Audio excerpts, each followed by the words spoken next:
നമ്മൾ കഴിഞ്ഞ ക്ലാസ്സിൽ ഓർമ്മപ്പെടുത്തിയതുപോലെ അല്ലാഹുവല്ലാത്തവരെ വിളിച്ചു പ്രാർത്ഥിക്കുവാനും ആരാധിക്കുവാനും ശിർക്ക് ചെയ്യുവാനും തൻ്റേതായ ഭരണാധികാരത്തിൻ്റെയും സ്വാധീനത്തിൻ്റെയും മാർഗങ്ങൾ ഉപയോഗപ്പെടുത്തിക്കൊണ്ട് രാജ്യത്തുള്ള പ്രജകളെ നിർബന്ധിച്ച ദിഖിയാനൂസ് എന്ന പേരിലുള്ള രാജാവ്, അയാളുടെ നടപടിക്രമങ്ങളെ അംഗീകരിക്കുവാനാവാതെ ഒരു കൂട്ടം ചെറുപ്പക്കാർ അതിനെതിരെ അവരുടെ മാനസികമായ കരുത്തോടുകൂടി നിലകൊണ്ട ഏറ്റവും ആവേശകരമായ ചരിത്രമാണ് ഗുഹാവാസികളുടെ ചരിത്രം. നമ്മുടെ ജീവിതത്തിൽ നമുക്കത് വലിയ പ്രചോദനമാകേണ്ടുന്ന ചരിത്രവുമാണ്.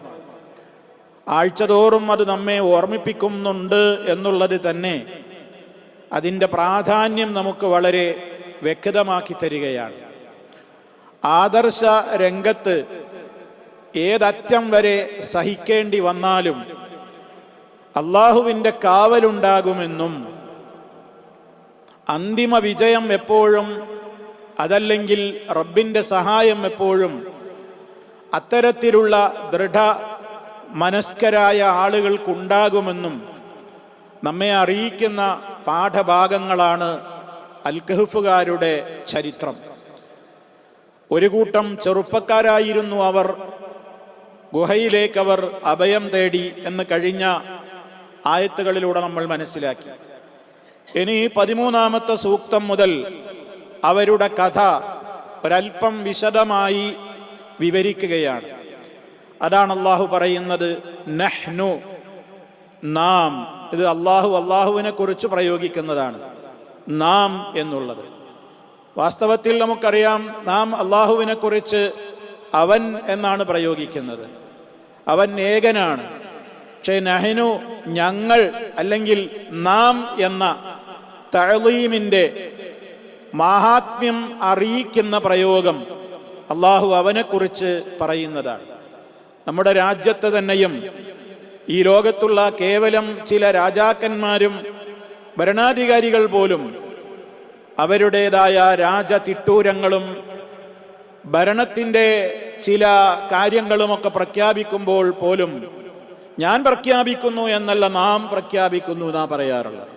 അപ്പം അതൊരു ബഹുമാനത്തിൻ്റെ പ്രയോഗമാണ്. ഇവിടെ അള്ളാഹുവിനെ കുറിച്ച് വിശുദ്ധ ഖുർആനിൻ്റെ ധാരാളം ആയത്തുകളിൽ നഹ്നു പ്രയോഗിച്ചിട്ടുണ്ട്, നാം എന്ന അർത്ഥത്തിൽ. അള്ളാഹു പറയാണ് നഹ്നു, നാം. ഞാൻ എന്ന് പറയാ അങ്ങനെ അറബി ഭാഷയിൽ അന എന്നാണ് ഞാൻ എന്നുള്ളതിന് പ്രയോഗിക്കുക. നഹ്നു എന്ന് പറഞ്ഞാൽ ഞങ്ങൾ എന്നും നമ്മൾ എന്നും, അല്ലെങ്കിൽ ഞങ്ങൾ, നാം എന്നുള്ളതിനൊക്കെ പ്രയോഗിക്കും. ഒരു വ്യക്തിയിലേക്ക് ചേർത്തുകൊണ്ട് നഹ്നു എന്ന് പറയുമ്പോൾ അത് തഅ്ലീമിനെയാണ് അറിയിക്കുന്നത്. തഅ്ലീം എന്ന് പറഞ്ഞാൽ ബഹുമാനം. ഒരു ബഹുമാനത്തിന്റെ പ്രയോഗമായിട്ടാണ് ഇവിടെ അള്ളാഹു നഹ്നു എന്ന് പ്രയോഗിച്ചത്. അള്ളാഹു പറയാണ് നഹ്നു, നാം, നഖുസ്സു അലൈക, നഖുസ്സു അലൈക, താങ്കൾക്ക് കഥ പറഞ്ഞു തരികയാണ്, വിവരിച്ചു തരികയാണ്. കഥ, ചരിത്രം എന്നൊക്കെയുള്ളതിന് ഖിസ്സ എന്നാണ് നമ്മൾ പ്രയോഗിക്കുന്നത്. ഖിസ്സ പറഞ്ഞു എന്നുള്ളതിന് ഭാഷയിൽ പ്രയോഗിക്കുന്ന പദമാണ് ഖസ്സ. ഖസ്സ എന്ന് പറഞ്ഞാൽ ഖിസ്സ പറഞ്ഞു, കഥ പറഞ്ഞു. നഹ്നു നഖുസ്സു, നാം കഥ പറഞ്ഞു തരികയാണ്, അലൈക, താങ്കൾക്ക്. നബി സല്ലല്ലാഹു അലൈഹി വസല്ലമയോട് പറയാണ്, താങ്കൾക്കിതാ നാം വിവരിച്ചു തരുന്നു, ചരിത്രം വിവരിച്ചു തരുന്നു. നബഅഹും, അവരുടെ വാർത്ത. നബ, വാർത്ത എന്നർത്ഥം. അമ്മ യതസാഅലൂൻ അനിൻ നബഇൽ അളീം, ആ മഹാവാർത്ത. നബഇന്റെ ജംആണ് അൻബാ, വാർത്തകൾ, അൻബാ. നഹ്നു നഖുസ്സു അലൈക, താങ്കളുടെ മേൽ നാം ഇതാ കഥ പറഞ്ഞു തരികയാണ്. നബഅഹും, അവരുടെ വാർത്ത. അവരുടെ എന്ന് പറഞ്ഞാൽ ആരുടേതാ? ആ യുവാക്കളുടെ കഥ ഇതാ പറഞ്ഞു തരുന്നു. ബിൽ ഹഖ്, സത്യമായ നിലക്ക്. ബിൽ ഹഖ്, യഥാർത്ഥത്തിൽ ഇതാ നാം നിനക്ക് വിവരിച്ചു തരികയാണ്. ഇത് വിശുദ്ധ ഖുർആനിന് മാത്രം അവകാശപ്പെടാവുന്ന ഒരു കാര്യമാണ്. ഖുർആനിക കഥാകഥനങ്ങളിലോ പ്രമേയങ്ങളിലോ വാക്കുകളിലോ വിവരണങ്ങളിലോ സത്യമല്ലാത്ത യാതൊന്നും ഉണ്ടാവുകയില്ല. കാരണം വിശുദ്ധ ഖുർആൻ മുഴുവനും ഹഖാണ്. തീർച്ചയായും 100% നടന്നു കഴിഞ്ഞ കാര്യമാണ് ഈ പറയുന്നത്. സാധാരണഗതിയിൽ ഖിസ്സകളും അതുപോലെയുള്ള കഥകളും ചരിത്രങ്ങളുമൊക്കെ പറയുമ്പോൾ ഐതിഹ്യങ്ങൾ അതിലൊക്കെ കടന്നു വരാറുണ്ട്.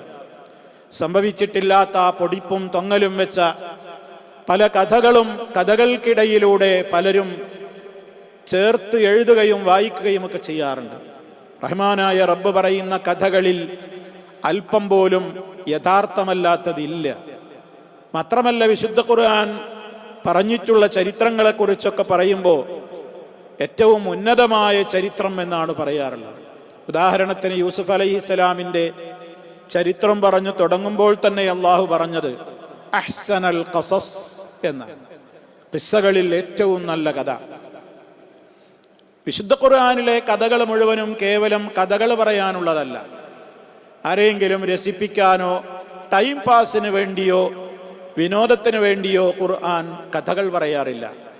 മറിച്ച് വിശുദ്ധ ഖുർആനിലെ കഥകൾ പോലും മാനവ സമൂഹത്തിന് അത് വായിക്കുന്നവർക്ക് ഗുണപാഠങ്ങളുടെ വലിയ വലിയ സന്ദേശങ്ങളാണ് നിറഞ്ഞു നിൽക്കുന്നത്. ഖുർആനിലെ ഓരോ കഥകളും നമുക്ക് ഒട്ടേറെ വലിയ ഗുണപാഠങ്ങളുടെ വലിയ വലിയ മെസ്സേജുകളാണ് നമുക്ക് കൈമാറിക്കൊണ്ടിരിക്കുന്നത്. അതുകൊണ്ട് അള്ളാഹ് ഇവിടെ പറയുന്നത് അവരുടെ വാർത്ത നിനക്ക് നാം ഇതാ വിവരിച്ചു തരുന്നു. ബിൽ ഹഖ്, യഥാർത്ഥമായി നിലക്കിതാ പറഞ്ഞു തരാൻ പോവാണ്. നബി സല്ലല്ലാഹു അലൈഹി വസല്ലമിന്റെ ദൈവീകതക്കുള്ള തെളിവാണിത്. അള്ളാഹിന്റെ റസൂൽ ജീവിച്ച കാലഘട്ടത്തിൽ നടന്നതല്ല ഈ ഗുഹാവാസികളുടെ സംഭവം. പിന്നെ എവിടുന്നാണ് നബിതങ്ങൾക്ക് ഇത് കിട്ടിയത്? തികച്ചും വഹീന്റെ അടിസ്ഥാനത്തിൽ നബി സല്ലല്ലാഹു അലൈഹി വസല്ലമിന് തികച്ചും അള്ളാഹു അറിയിച്ചു കൊടുത്ത കാര്യമാണ്.